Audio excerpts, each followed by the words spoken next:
មិនបាច់ឆ្ងល់គ្រប់ពេលនិមលថាអូនរំខានអូនរំខានគ្រប់យ៉ាងព្រោះពេលនេះបងមានថ្មីខំធ្វើល្អយ៉ាងណាគ្មានដំឡៃបេះដូងប្រថ្លៃលុបអូនហើយ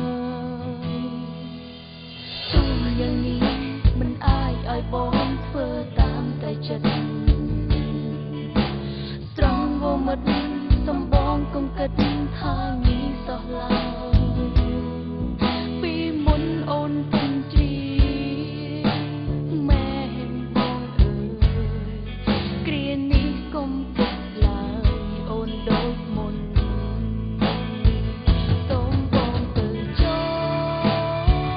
កុំបាច់យកលេសថារំខានចង់បែកបាក់គឺគ្មានអ្វីត្រូវតែរស់មួយជីវិតឈប់គិតពីខ្សែផ្លត់តាំងនឹងព្រមស្លាប់ថ្លៃ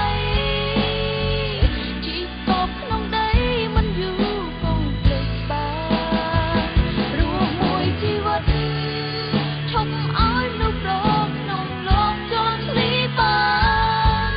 បើជួបប្រុសសាមញ្ញជៀសឲ្យឆ្ងាយធ្វើយ៉ាងនេះអូនធ្វើយ៉ាងនេះពេញចិត្តបងហើយកុំបកក្រោយឲ្យអូនបានឃើញទង្វើបងទៀតបើជ្រើបែកគ្នាហើយកុំមកទៀតពេលនេះប្រាប់ថាឆ្អែតមួយជីវិត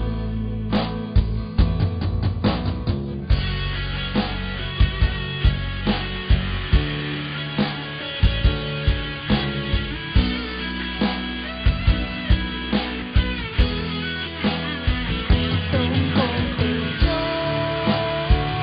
កុំបាច់យកលេសថារំខានចង់បែកបាក់គឺគ្មានអ្វីត្រូវតែរស់មួយជីវិតឈប់គិតពីខ្សែធ្លាប់សាងនឹងព្រមស្លាប់ថ្លៃជីកបក្នុងដីមិនយូរគង់ភ្លេចបានរស់មួយជីវិ